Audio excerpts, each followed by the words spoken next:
प्रिय विद्यार्थियों, मैं doctor Ved Prakash Yadav, associate professor भूगोल विभाग, बाबू शोभाराम राजकीय कला महाविद्यालय, आपका स्वागत करता हूं इस ऑनलाइन क्लास में।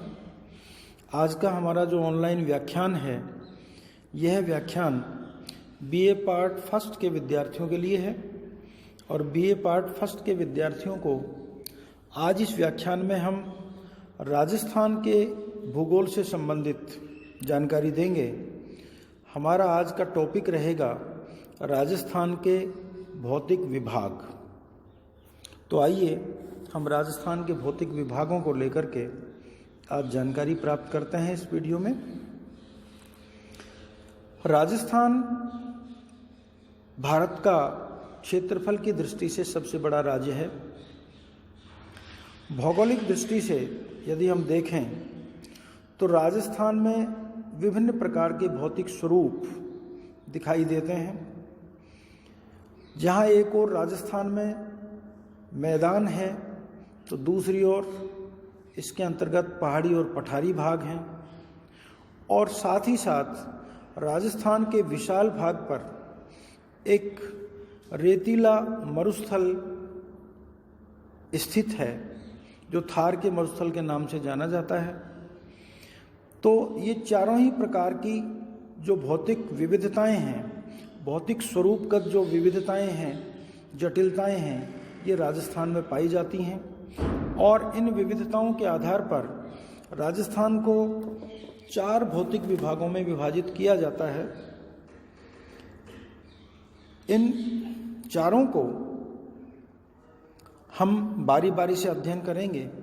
आज के हमारे इस व्याख्यान में हम केवल राजस्थान का जो मरुस्थलीय भाग है उसके ऊपर चर्चा करेंगे। राजस्थान के अभी हम 4 भौतिक विभाग मैं आपको बतला रहा हूँ, उसके बाद हम बात करेंगे राजस्थान के मरुस्थलीय प्रदेश की।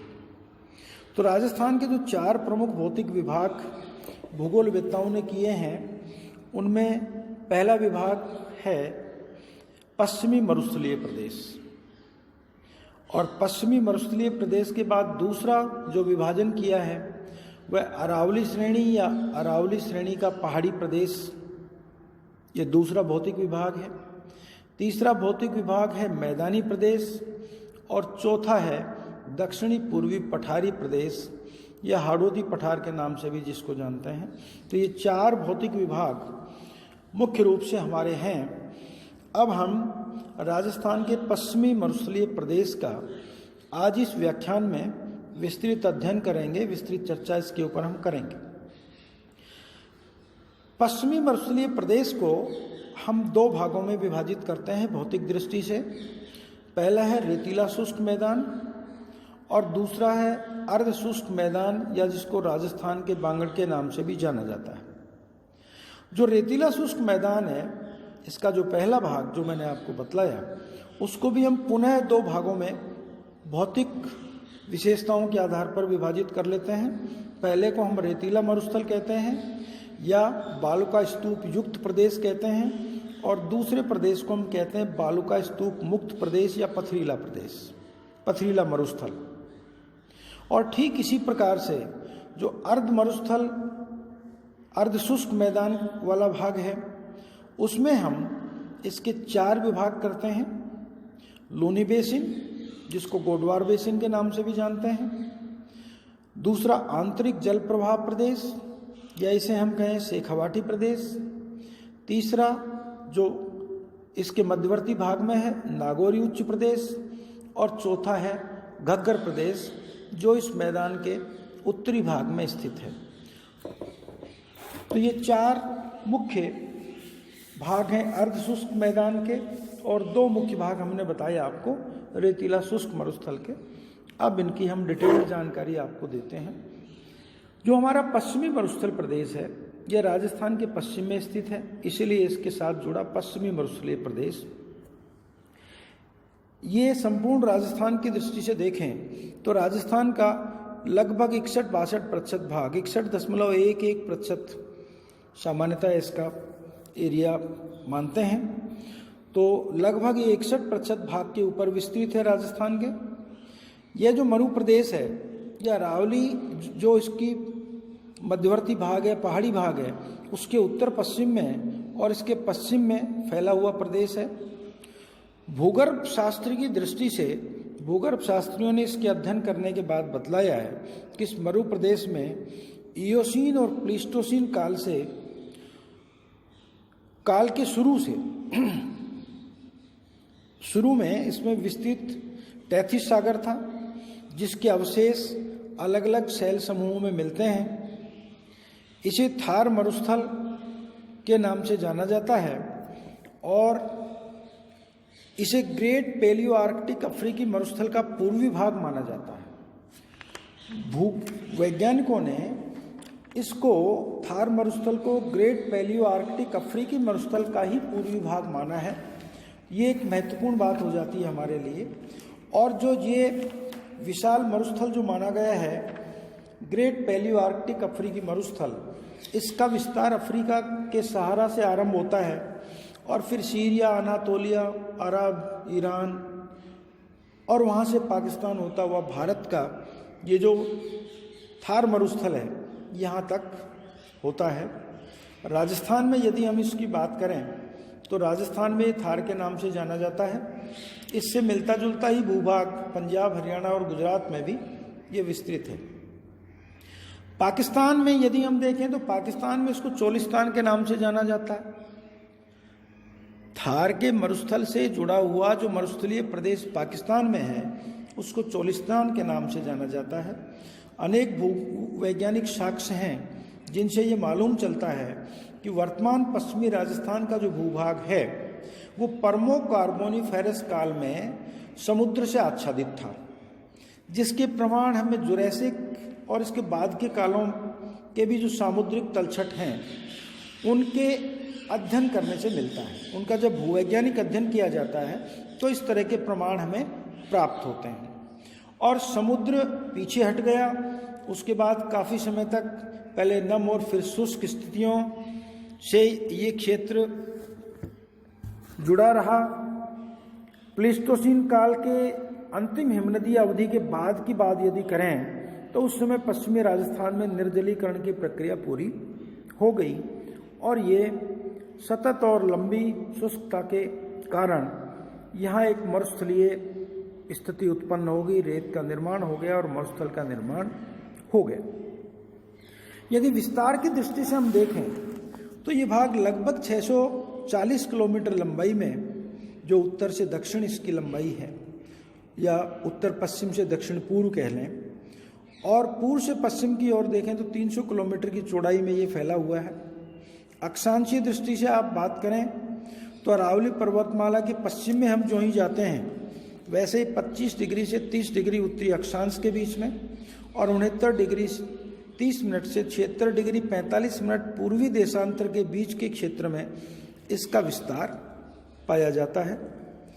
बहुत अधिक जैव विविधता वाला यह क्षेत्र है, बायोडाइवर्सिटी बहुत अधिक है। बाकी मरुस्थलों में इतनी बायोडाइवर्सिटी नहीं मिलती है।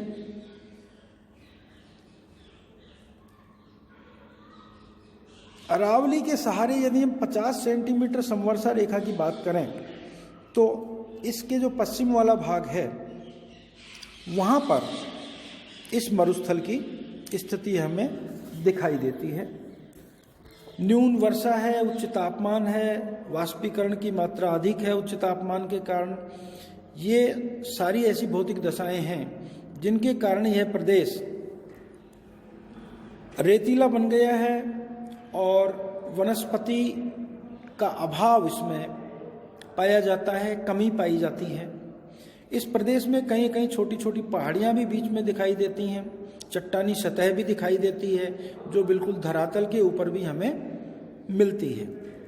इसके अनेक उदाहरण आपको दिखाई देते हैं नागौर और कुचामन क्षेत्र में भी, जैसलमेर, जालौर के क्षेत्र में, सिरोही के क्षेत्र में इस तरह की अनेक पहाड़ियाँ हैं जो ये हमें धरातल के ऊपर दिखाई देती हैं। इस पश्चिमी मरुस्थलीय प्रदेश को, जैसा मैंने आपको बताया था, 2 भागों में हमने विभाजित किया है, रेतीला शुष्क मैदान और अर्ध शुष्क मैदान। तो रेतीला शुष्क मैदान के बारे में अब हम जानकारी लेते हैं। ये जो रेतीला शुष्क मैदान है, ये इसका धरातलीय सतह जो है ये पूर्ण रूप से बालू से ढका हुआ है। रेत के जगह जगह पर टीले पाए जाते हैं। इन टीलों को स्थानीय नाम धोरा दिया जाता है। तो धोरे बड़ी मात्रा में यहाँ पर पाए जाते हैं। और इसको भी हम दो भागों में फिर से विभाजित करके अध्ययन करेंगे। पहला बालुका स्तूप युक्त प्रदेश है और दूसरा बालुका स्तूप मुक्त प्रदेश है। बालुका स्तूप युक्त प्रदेश की बात हम करें तो राजस्थान मरुस्थलीय प्रदेश का जो सुदूर पश्चिमी भाग है ये बालुका स्तूपों से आवृत है, ढका हुआ है।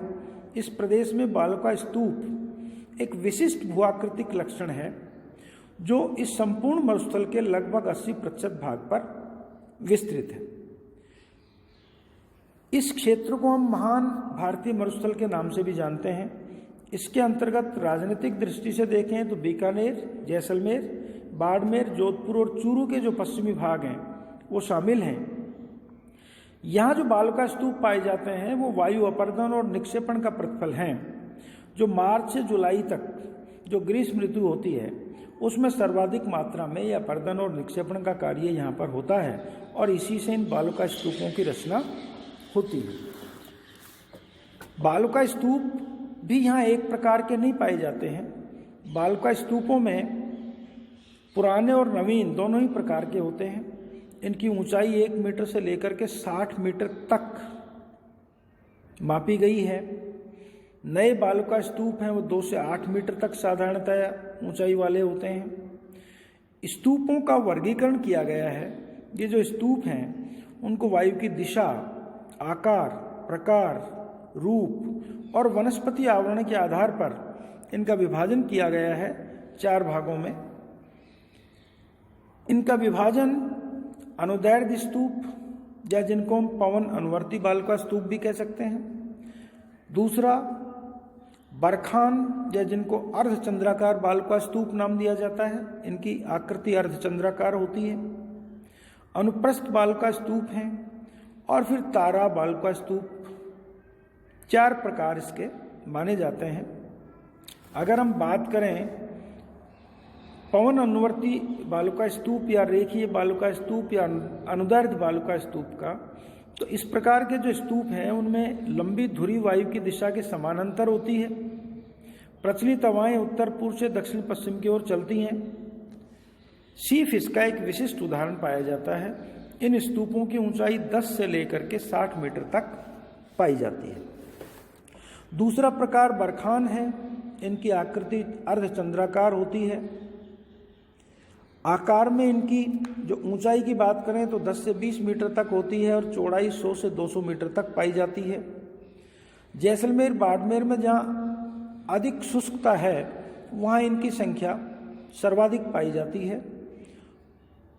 इसके अलावा भी चूरू है, सूरतगढ़ है, ओसियाँ, जोधपुर, लूणकरणसर इत्यादि क्षेत्रों में बरखान बड़ी संख्या में पाए जाते हैं।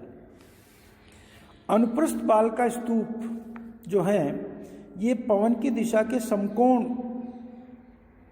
में बने होते हैं। अक्सर ऐसे स्तूप गहरे बालू के क्षेत्रों में मंद लेकिन एक दिशा में जो बहने वाली दीर्घ काल तक जो हवा एक दिशा में बहती है उसके संचार के कारण निर्मित होते हैं। ये थार मरुस्थल के पूर्वी और उत्तरी भागों में अधिक पाए जाते हैं, जिनमें चूरू, झुंझुनू, बीकानेर का जो पूगल क्षेत्र है, गंगानगर में सूरतगढ़ वाला इलाका है और इसी तरह से हनुमानगढ़ के क्षेत्र में ये पाए जाते हैं। अब इन स्तूपों के रोकथाम के लिए काजरी जो संस्था है वो इनकी रोकने के लिए बालू स्तूपों के स्थिरीकरण के उद्देश्य से यहाँ पर अनेक उपाय कर रही है, जिनमें वनस्पति के आवरण यहाँ पर विकसित करने की कोशिश की जा रही है। अनेक विधियों से यहाँ जैसे पेट्रोलियम का छिड़काव इत्यादि है, तो अनेक विधियों के द्वारा इन स्तूपों को स्थिर करने का प्रयास किया जा रहा है। तो ये तो थे जो बालुका स्तूप युक्त प्रदेश है वह अब है बालुका मुक्त प्रदेश, जिसको हम पथरीला मरुस्थल के नाम से भी जानते हैं। ये प्रदेश रेतीले मरुस्थल के पश्चिम में स्थित है और यहाँ बालुका स्तूपों का पूर्णतः अभाव दिखाई देते हैं। यहाँ बालुका स्तूप नहीं मिलते, टीले नहीं दिखाई देते हैं। ये संपूर्ण मरुस्थल का लगभग 20% भाग है। जैसलमेर, पोखरण, रामगढ़ के आसपास इस तरह की रचनाएं पाई जाती हैं, जहाँ पर ग्रेनाइट, सैंडस्टोन, चूना पत्थर की एकाकी छोटी छोटी पहाड़ियाँ दिखाई देती हैं, जिनमें बलुआ पत्थर है, चूना पत्थर है और ग्रेनाइट है। और यहाँ रेत कहीं भी दिखाई नहीं देता है। इसी क्षेत्र में जैसलमेर के आसपास वनस्पति और जीवाश्म के बड़े अवशेष मिले हैं। वुड फॉसिल पार्क है आकल गांव में, जो कि प्राचीन जीवों और वनस्पति के अवशेष से युक्त क्षेत्र है। अब हम इस मरुस्थल के दूसरे भाग की बात करते हैं, जिसको अर्ध शुष्क मैदान या राजस्थान के बांगर के नाम से जाना जाता है। यह जो प्रदेश है ये अरावली के पश्चिम में है। रेतीले शुष्क मैदान अरावली के पश्चिम और रेतीले शुष्क जो मैदान है इसके बीच में स्थित है और इसका जो विस्तार है ये लगभग 75,000 वर्ग किलोमीटर के आसपास है। अरावली पर्वत श्रृंखला के पश्चिमी भाग में जो लूनी नदी का जल प्रवाह क्षेत्र है उसमें इसकी स्थिति है। 25 सेंटीमीटर की जो समवर्षा रेखा है ये रेतीले मरुस्थल और अर्ध शुष्क मरुस्थल की विभाजक रेखा है। ये बड़ी महत्वपूर्ण बात है। अर्ध शुष्क मरुस्थल और शुष्क मरुस्थल की विभाजक रेखा है 25 सेंटीमीटर समवर्षा रेखा। ये बहुत बार प्रश्न न्यूटाइप के रूप में, बहुविकल्पी प्रश्न के रूप में आ जाता है, तो ये आपको समझने की बात है। ये जो क्षेत्र है इसमें अनेक स्थानों पर नमक की झीलें मिलती हैं, खारी झीलें मिलती हैं खारे पानी की, जिनमें सांबर है, डीडवाना है, डेगाना है, कोचर है, पचपदरा है, लूणकरणसर, कुचामन इत्यादि अनेक झीलें यहाँ पर पाई जाती हैं। यहाँ पर बालुका स्तूप और बालुका जो कटक हैं वहाँ पर छितरे हुए बहुत कहीं कहीं दिखाई देते हैं। घग्गर के अतिरिक्त अन्य कोई नदी यहाँ पर पाई नहीं जाती है। शेखावाटी भूभाग है, यहाँ भी एक नदी है और छोटे नाले, बरसाती नाले दिखाई देते हैं। इस राजस्थान के अर्ध मरुस्थल को भी हम 4 उप विभागों में विभाजित करते हैं। लोनी बेसिन, शेखावाटी बेसिन, नागौरी उच्च भूमि और घग्गर बेसिन के नाम से जाना जाता है। जो लोनी बेसिन है ये संपूर्ण प्रदेश पश्चिमी राजस्थान की जो मुख्य नदी है लूनी और उसकी सहायक नदियों का अपवाह क्षेत्र है। लूनी नदी के बेसिन की पूर्वी सीमा कालभरा डूंगर है। लूनी की जो सहायक नदियां हैं यहाँ पर सूकड़ी है, जोजड़ी है, गुहिया है, खारी, बांडी, जवाई इत्यादि हैं जो इस क्षेत्र में प्रवाहित होती हैं और इसके भौतिक स्वरूप को निर्धारित करने में अपना महत्वपूर्ण योगदान देती हैं। इसके आगे फिर लवणीय शैलें हैं, यहाँ पर नमक युक्त मृदा है। मरुस्थलीय प्रदेश में अपवाह तंत्र के कारण जो जल खारा और नमकीन हो जाता है यहाँ का, तो यहाँ की जो भौतिक दशाएं हैं बड़ी ही विषम दिखाई देती हैं। इसी तरीके से आंतरिक जल प्रवाह क्षेत्र है या शेखावाटी प्रदेश जिसको कहें, यहाँ पर इस क्षेत्र का जो जल है वो बाहर कहीं किसी सागर इत्यादि में नहीं जाता है, बल्कि आंतरिक क्षेत्र में प्रवाहित होकर के समाप्त हो जाता है। यहाँ पर बलुई मिट्टी है, कम वर्षा है, स्तूपों की दीवार आदि के कारण ये जो संपूर्ण प्रदेश है ये आंतरिक जल प्रवाह का क्षेत्र बना रहता है। सांबर झील जो है ये आंतरिक जल प्रवाह का उदाहरण है। इसमें अनेक नदियाँ आकर के मिलती हैं, जैसे मेडा है, रूपनगर है, खारी है। ये नदियाँ आकर के सांबर में गिरती हैं और सांबर से पर्याप्त मात्रा में, बड़ी मात्रा में नमक निकाला जाता है। इस क्षेत्र में जो वृक्ष है वो खेजड़ी मिलता है। खेजड़ी वृक्ष यहाँ बहुतायत से मिलता है, जो स्थानीय भाषा में उसको जांटी कहा जाता है। खेजड़ी हमारा राज्य वृक्ष भी है, आप सब जानते होंगे, और अगर नहीं जानते हैं तो आपको जानना चाहिए, आप नोट कर लें, हमारा राज्य वृक्ष है खेजड़ी। इस क्षेत्र की एकमात्र जो नदी है वो कांतली नदी है, जो झुंझुनू और सीकर में बहती है, और यह अंतः प्रवाही नदी है। इसके बाद नागौरी उच्च भूमि की यदि हम बात करते हैं, ये समुद्र तल से करीब 300 से 500 मीटर की ऊंचाई पर स्थित है। विश्व के प्रसिद्ध भूगोलवेत्ता प्रोफेसर हरिशंकर शर्मा जो हैं, उन्होंने राजस्थान विश्वविद्यालय जयपुर के अनुसार इस भूभाग में स्थित झीलों को अनेक भागों में बांटा है, और ये टैथिस सागर का अवशिष्ट भाग इन्होंने बताया है, जो पूर्णतया भ्रामक प्रतीत होता है, क्योंकि समुद्री जल में मैग्नीशियम पाया जाता है, परंतु इन झीलों के जल में आंशिक मात्रा पाई जाती है इसकी। इन झीलों में नमक की उत्पत्ति का स्रोत जो है वह गहराई में स्थित माइकासिस्ट नमकीन चट्टानें हैं। तो ये यहाँ की विशेषताएं पाई जाती हैं।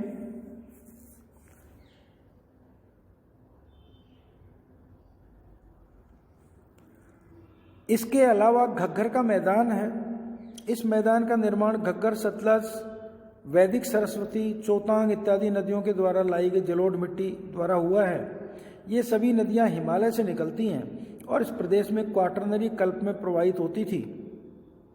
बाद में जब जलवायुगत परिवर्तन हुए तो उनके कारण से ये शुष्क जलवायु में रूपांतरित हो गया ये प्रदेश, और यहाँ नदियां लगभग लुप्त प्राय हो गई हैं। तो ये क्षेत्र जो है ये हमारा मरुस्थलीय प्रदेश है। इस मरुस्थलीय प्रदेश में जैसा हमने बताया, अर्ध मरुस्थल और मरुस्थलीय भाग, इनकी विभाजक रेखा 25 सेंटीमीटर की समवर्षा रेखा को हमने माना। इस प्रदेश को सामान्यतः लोग महत्वहीन मानते हैं, लेकिन यह महत्वहीन प्रदेश नहीं है। ये राजस्थान के लिए ही नहीं वरन भारत के लिए एक बहुत महत्वपूर्ण प्रदेश है, और इसका महत्व जो है हम इस तरह से समझ सकते हैं, जो इसमें जो विभिन्न संसाधन पाए जाते हैं, और ये जो राजस्थान की और भारत की अर्थव्यवस्था में योगदान दे रहा है, जो सांस्कृतिक जो यहाँ की परंपरा रही है विशाल, उसको हम अध्ययन करके इसके महत्व को समझ सकते हैं। पेट्रोलियम और प्राकृतिक गैस के यहाँ पर विशाल भंडार पाए जाते हैं, जैसलमेर और बाड़मेर में। लिग्नाइट के भंडार यहाँ पर बीकानेर में मिलते हैं। अपरंपरागत ऊर्जा स्रोत के रूप में यहाँ पवन ऊर्जा और सौर ऊर्जा का एक विशाल क्षमता वाला, सर्वाधिक क्षमता वाला भारत में ये क्षेत्र है। तो ये हमारे भविष्य की ऊर्जा आपूर्ति के लिए बहुत ही महत्वपूर्ण, मैक्सिमम पोटेंशियल वाला क्षेत्र है, इसलिए बहुत महत्वपूर्ण क्षेत्र है ये। और आने वाले समय में निश्चित तौर पर इसकी भूमिका भारत के विकास में और राजस्थान के विकास में बहुत बड़ी होने वाली है। इमारती पत्थर की बड़ी मात्रा यहाँ प्राप्त होती है। चूना है, जिप्सम इत्यादि यहाँ पर खनिज पदार्थ मिलते हैं। यहाँ की खारी झीलों से नमक, लवण प्राप्त होता है।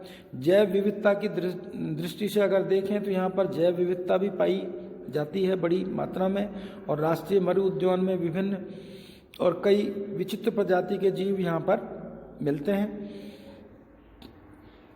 अगर हम पश्चिमी राजस्थान में देखें तो यहाँ पशुपालन की दृष्टि से भी एक क्षेत्र बड़ा महत्वपूर्ण है। यहाँ भेड़, बकरियाँ, ऊँट बड़ी संख्या में पाले जाते हैं। ऊन का व्यवसाय होता है। लघु जो हमारे कुटीर उद्योग हैं उनका आधार ये पशुपालन, जो हमारा पशुधन है वो इनका आधार होता है। सिंचाई की सुविधा प्राप्त जहाँ जहाँ हो गई है वहाँ पर अच्छा उत्पादन यहाँ पर खाद्यान्नों का हो रहा है, और जो दूसरी उपजें हैं कपास इत्यादि, उसका भी उत्पादन यहाँ पर बड़ी मात्रा में होने लगा है। साग सब्जियाँ भी उगाई जा रही हैं। सापेक्षिक दृष्टि से यदि हम देखें तो पश्चिमी मरुस्थलीय प्रदेश का दक्षिणी पश्चिमी जो भूआकृतिक प्रदेश है वह स्पष्ट और अधर प्रभाव वाला क्षेत्र है। सामरिक दृष्टि से भी ये क्षेत्र बड़ा महत्वपूर्ण है, क्योंकि हमारी इस क्षेत्र की सीमाएं हमारे पड़ोसी देश पाकिस्तान से मिलती हैं, जिससे हमारे रिश्ते आज की तारीख में और लंबे समय से बहुत बिगड़े हुए हैं, देश की आज़ादी के समय से ही। तो सामरिक दृष्टिकोण से बहुत महत्वपूर्ण क्षेत्र है ये। इसी तरीके से यह क्षेत्र हमारे देशी और विदेशी पर्यटकों के बड़े आकर्षण का केंद्र है। बड़ी संख्या में देशी और विदेशी पर्यटक इस मरुस्थल में भ्रमण के लिए आते हैं और बड़ा आनंद की अनुभूति उनको होती है। बहुत सारे रिसर्चर्स यहाँ पर आते हैं रिसर्च की दृष्टि से, शोध कार्य की दृष्टि से। तो इस तरीके से ये मरुस्थलीय प्रदेश हमारे लिए बहुत ही महत्व का प्रदेश है। आज के इस वीडियो में